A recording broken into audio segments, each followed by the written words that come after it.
Hello students, कैसे हैं आप सब। फाउंडेशन केमिस्ट्री क्लास में आपका मोस्ट वेलकम है। मैं हूं गालिब सर। तो इस लेक्चर में हम लोग बहुत ही मोस्ट इम्पोर्टेंट टॉपिक डील करने जा रहे हैं।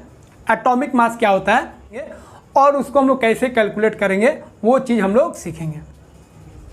तो स्टार्ट करते हैं हम लोग। एटॉमिक मास क्या होता है, तो शुरुआत से अंत तक पूरा वीडियो को देखिएगा और मुझे पूरा विश्वास है एटॉमिक मास से रिलेटेड जो भी डाउट होगा आपका वो पूरा क्लियर हो जाएगा।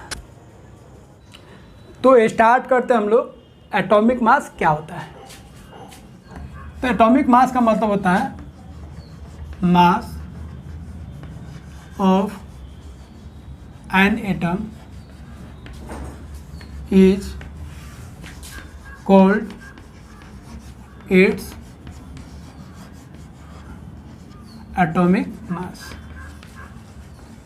किसी भी एटम का जो मास होता है उसी को हम लोग क्या बोलते हैं, उसका एटॉमिक मास। इसको हम लोग मेजर करते हैं। इट इज मेजर्ड इन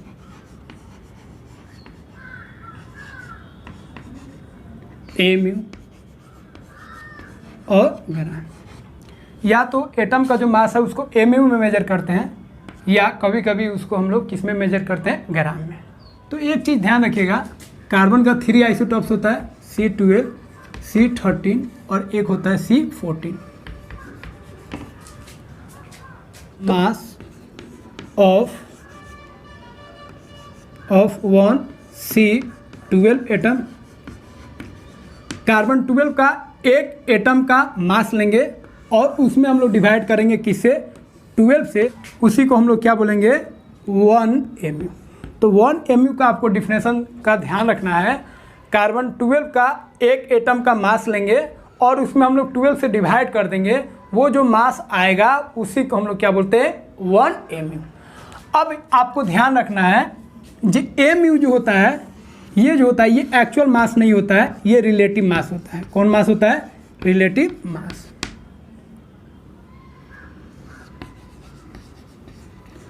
और ग्राम जो होता है वो क्या होता है, एक्चुअल मास।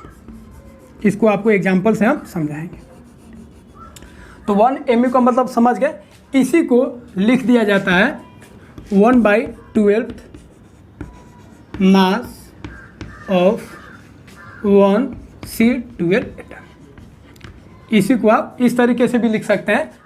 कार्बन 12 का एक एटम का जो मास आएगा उसका 12वां भाग जो आएगा, 1/12 पार्ट जो आएगा, उसी को हम लोग बोलेंगे, क्या बोलेंगे, 1 mu। तो 1 mu का सिंपल मतलब आपको समझ में आ गया। तो यहाँ पे कार्बन 12 का जब एक एटम लेंगे तो उसका मास आएगा 1.99 इंटू 10⁻⁻23 ग्राम।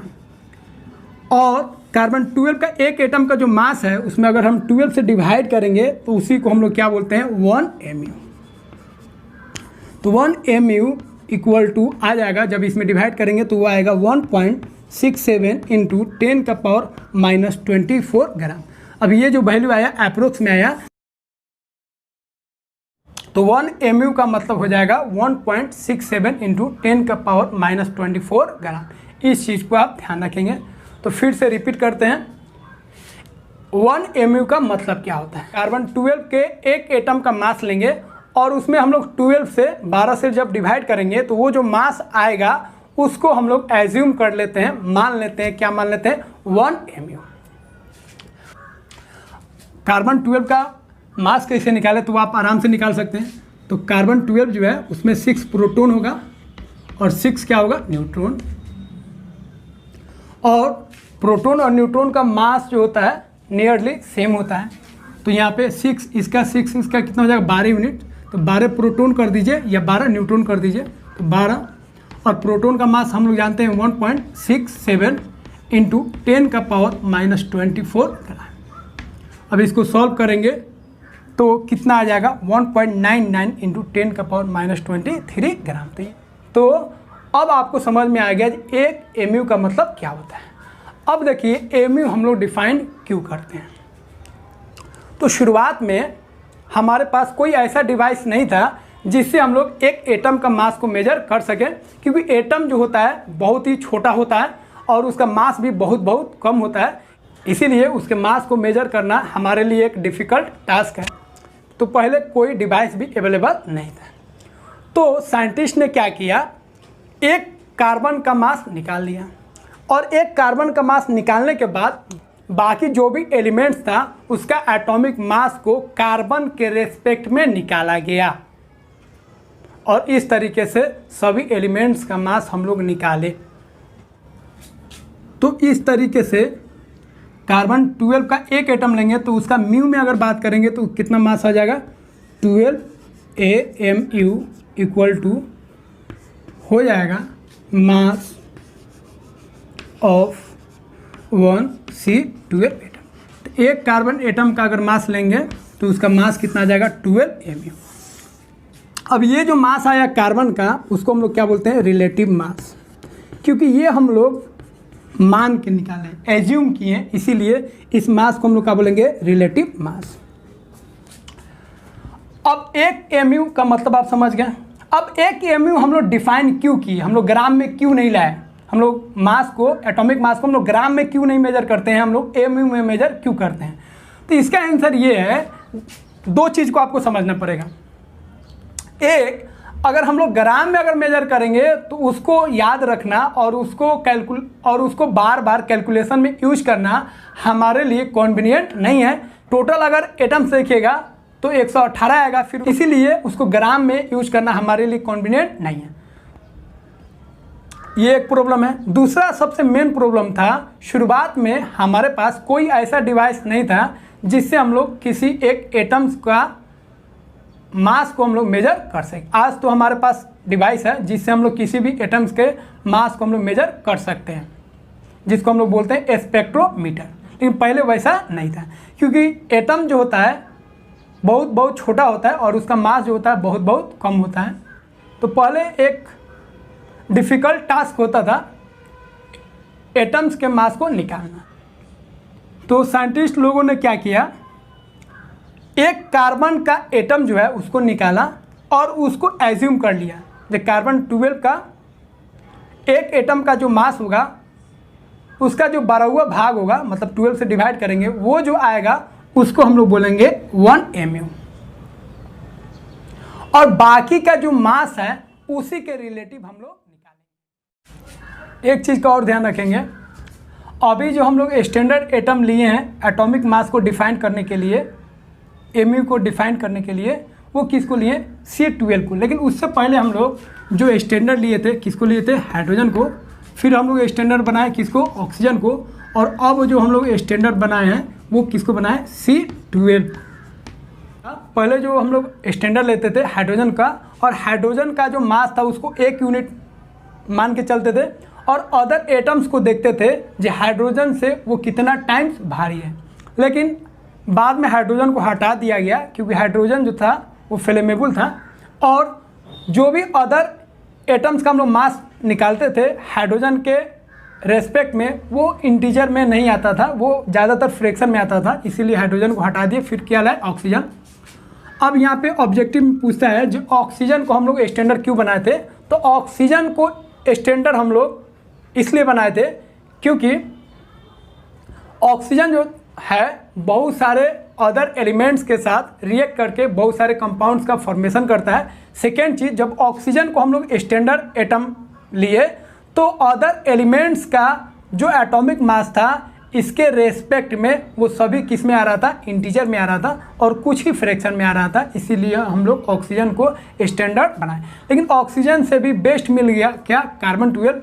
और जब कार्बन 12 को हम लोग स्टैंडर्ड बनाए तो जो भी एटॉमिक मास ऑक्सीजन के केस में फ्रैक्शन में आ रहा था वो सब भी इंटीजर में आ गया। तो इस चीज़ को आप ध्यान रखेंगे। और आज भी कार्बन 12 को भी हम लोग यूज कर रहे हैं एज ए स्टैंडर्ड, फिर भी बहुत सारे एटम्स के मास को आप देखिएगा वो भी क्या आएगा, फ्रैक्शन में आएगा। जैसे क्लोरीन का बात करें, ब्रोमीन का बात करें, आयरन का बात करें, कॉपर का बात करें, तो बहुत सारे एटम्स का एटॉमिक मास जो है आपको फ्रैक्शन में मिल जाएगा। अब इसमें एक चीज़ ध्यान रखिएगा, कार्बन का 3 आइसोटॉप्स होता है, 12, 13 और 14। तो कार्बन 12 को हम लोग यूज क्यों करते हैं, तो इसको आपको ध्यान रखना पड़ेगा। ये मोस्ट स्टेबल आइसोटॉप्स है। दूसरा, ये मोस्ट एबंडेंट है, नेचर में ज़्यादा अमाउंट में पाया जाता है। इस वजह से कार्बन का जो आइसोटॉप्स है उसमें हम लोग स्टैंडर्ड किसको लेते हैं, C12। फ्यूचर में अगर कार्बन 12 से भी अच्छा अगर कोई स्टैंडर्ड मिल जाए एटॉमिक मास को मेजर करने के लिए, तो हम लोग उस चीज़ को स्टैंडर्ड बना लेंगे, क्योंकि ये चीज़ फिक्स नहीं होता। पहले हाइड्रोजन था, फिर ऑक्सीजन आया, अभी कार्बन है, हो सकता है फ्यूचर में चेंज हो जाए। तो इसको कॉपी कीजिए, फिर हम लोग आगे बढ़ते हैं।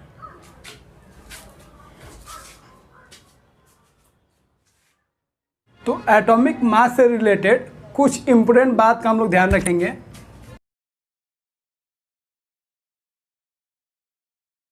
तो एटॉमिक मास यूनिट को एब्रिविएट करेंगे एमयू से। तो पहले हम लोग बोलते थे एमयू, लेकिन अब जो है एमयू को रिप्लेस कर दिया गया है म्यू से। तो एमयू का मतलब होता है एटॉमिक मास यूनिट, और म्यू का मतलब होता है यूनिफाइड मास यूनिट। आज भी बहुत सारे बुक में एमयू दिया रहता है, तो एटॉमिक मास को आप म्यू के टर्म में लिखिए या एमयू के टर्म में लिखिए, कोई दिक्कत नहीं है। तो मान लीजिए एक एटम है ऑक्सीजन का, तो ऑक्सीजन का अगर एक एटम लिखिएगा, एक एटम लीजिएगा, तो उसका जो मास आएगा एमयू में कितना आएगा, 16 एमयू। लेकिन उसी को जब ग्राम में लिखना चाहेंगे तो 16 इंटू एमयू को चेंज कर देंगे, तो 1 एमयू इक्वल टू कितना ग्राम, 1.67 इंटू 10 का पावर -24 ग्राम। तो यहाँ पे एक चीज़ का ध्यान रखेंगे, जब उसको एमयू में लिखेंगे तो उसको हम लोग बोलेंगे रिलेटिव मास, क्योंकि एमयू जो होता है वो रिलेटिव होता है, वो हम लोग मान के चल रहे हैं। इसीलिए एटम के मास को जब एमयू में लिखेंगे तो उसको हम लोग क्या बोलेंगे, रिलेटिव मास। और एमयू को हटा के उसको जब हम ग्राम में चेंज कर देंगे तो उसको हम लोग क्या बोलेंगे, तो उसको बोलेंगे एक्चुअल मास। इस चीज़ को आप ध्यान रखिएगा। आगे भी देखिएगा मॉलिक्यूलर मास को, जैसे H2O का बात करेंगे तो उसका मॉलिक्यूलर मास 18 म्यू आएगा, तो उसको बोलेंगे रिलेटिव मास। लेकिन 18 म्यू को हटा के 18 गुना 1.67 इंटू 10 का पावर -24 लिख देंगे, तो उसको हम लोग बोलेंगे एक्चुअल मास। तो इस चीज़ को आप ध्यान रखिएगा। तो इसको कॉपी कीजिए, फिर हम लोग आगे बढ़ते हैं।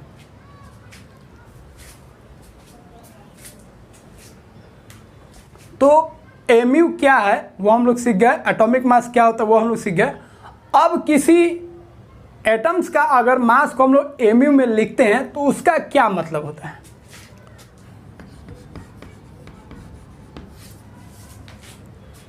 तो 1 एमयू का मतलब हम लोग समझ गए, कार्बन 12 के एक एटम का जो मास आएगा उसका 1/12 जो पार्ट आएगा या बढ़ा हुआ भाग जो आएगा उसी को हम लोग क्या बोलेंगे, 1 एमयू। या अपने भाषा में बोलेंगे तो कार्बन के एक एटम का जो मास आएगा उसमें हम 12 से डिवाइड कर देंगे, तो उसी को क्या बोलेंगे, 1 एमयू। अब यहाँ पे 12 से मल्टीप्लाई कर देंगे तो 12 एमयू हो जाएगा किसका मास, मास ऑफ 1C12 एटम। एक कार्बन 12 एटम का मास कितना हो जाएगा, 12। तो ये तो कार्बन का मास निकालिए। अगर हम बात करेंगे जो ऑक्सीजन का जो मास होता है एटॉमिक मास, वो कितना होता है, 16 एमयू। तो इसका मतलब क्या होता है, तो 16 एमयू का मतलब होता है 16 इंटू और 1 एमयू बराबर इतना आप लिख सकते हैं। तो ऑक्सीजन का एटॉमिक मास आया 16 एमयू। इसका मतलब हो गया कार्बन 12 के एक एटम का जो मास है उसका बढ़ा हुआ जो भाग आएगा उससे 16 गुना भारी है कौन, ऑक्सीजन का एटम। उसी तरह अगर कैल्शियम का बात करेंगे तो कैल्शियम का एटॉमिक मास कितना होगा, 40 एमयू। और इसको हम लोग लिख सकते हैं 40 इंटू इतना। तो कैल्शियम का जो मास है 40, उसका मतलब हो गया कार्बन के एक एटम का जो मास है उसका बढ़ा हुआ भाग जो होगा उससे 40 गुना भारी है कौन, कैल्शियम। तो उसी तरह हम लोग किसी भी एटम का जो मास एमयू में लिखते हैं उसका मतलब हो गया कार्बन 12 के एक एटम का जो मास है उसका बढ़ा हुआ भाग जो आएगा उससे वो एटम कितना भारी है, कितना टाइम्स भारी है, कितना गुना भारी है, उसी को हम लोग बोलेंगे एटॉमिक मास, किसमें, एमयू में। तो इस तरीके से एमयू को हम लोग समझ सकते हैं। तो इसको कॉपी कीजिए, फिर हम लोग आगे बढ़ते हैं। तो केमिस्ट्री के कॉन्सेप्ट में आपको एटॉमिक मास जो है वो पीछा नहीं छोड़ेगा। हर एक चैप्टर, हर एक टॉपिक्स में आपको एटॉमिक मास आएगा, इसीलिए 1 से 20 तक और कुछ इम्पोर्टेंट एलिमेंट्स के आपको एटॉमिक मास याद रखना पड़ेगा, वो बहुत काम का है। तो 1 से 20 तक आपको लिखवा देते हैं, फिर कुछ इम्पोर्टेंट एलिमेंट्स का जो एटॉमिक मास है उसको आपको लिखवा देते हैं, उसको आपको याद रखना पड़ेगा। और एटॉमिक मास से हम लोग मॉलिकुलर मास निकाल लेंगे, तो और उसी तरह हम लोग मोलर मास भी निकाल सकते हैं। तो मोलर मास हो या मॉलिकुलर मास हो, उसको निकालने के लिए आपको एटॉमिक मास का ज्ञान होना जरूरी है। इसलिए एटॉमिक मास आपका एक टेबल बना देते हैं, उस टेबल को आप लर्न कर लीजिए, याद कर लीजिए, और उस एटॉमिक मास को यूज करते हुए मोलर मास या आप मॉलिकुलर मास आसानी के साथ निकाल सकते हैं। तो 1 से लेके 20 तक जो एटॉमिक नंबर है उसका आपको एटॉमिक मास याद रखना है, एलिमेंट का सिंबल याद रखना है। तो ये आपका एटॉमिक नंबर हो गया, ये एलिमेंट्स का सिंबल है और ये इसका एटॉमिक मास है। 1 से 20 तक एक सिंपल ट्रिक आप यूज कर सकते हैं। ऐसे एलिमेंट्स जिनका एटॉमिक नंबर ऑड है, उसका जो एटॉमिक मास होगा वो जो एटॉमिक नंबर है उसको 2 से मल्टीप्लाई करके 1 ऐड कर देंगे, तो वही उसका हो जाएगा एटॉमिक मास। जैसे ऑड वाला बात करें अल्युमिनियम का, तो अल्युमिनियम का एटॉमिक मास निकालना है, तो अल्युमिनियम का एटॉमिक नंबर कितना 13 को 2 से मल्टीप्लाई करेंगे 26 और 1 ऐड करेंगे कितना होगा 27। जब भी ऐड आएगा एटॉमिक नंबर को 2 से मल्टीप्लाई करके 1 आपको ऐड कर दीजिएगा, तो वही होगा उसका एटॉमिक मास। अगर हम पोटेशियम की बात करेंगे तो इसका एटॉमिक नंबर 19 होता है, तो इसका एटॉमिक मास हो जाएगा 19 2 38 और 1 ऐड कर देंगे तो कितना हो जाएगा 39। तो अगर किसी एलिमेंट का एटॉमिक नंबर इवन होगा तो उस केस में उसका एटॉमिक मास जो होगा एटॉमिक नंबर को 2 से मल्टीप्लाई कर देंगे, तो वही उसका हो जाएगा एटॉमिक मास। जैसे अगर मैग्नीशियम की बात करेंगे तो इसका एटॉमिक नंबर होता है 12, तो 12 को 2 से मल्टीप्लाई करेंगे तो 24, वही उसका हो जाएगा एटॉमिक मास। उसी तरह कैल्शियम का बात करेंगे तो कैल्शियम का एटॉमिक नंबर कितना होता है 20, और 20 को 2 से मल्टीप्लाई करेंगे तो कितना हो जाएगा 40, तो 40 उसका हो जाएगा एटॉमिक मास। एक चीज और ध्यान रखेंगे, जहाँ स्टार लगा है वहाँ एक्सेप्शन है, मतलब वो ऑड और इवन रूल को फॉलो नहीं करता है, इस चीज को आप ध्यान रखेंगे।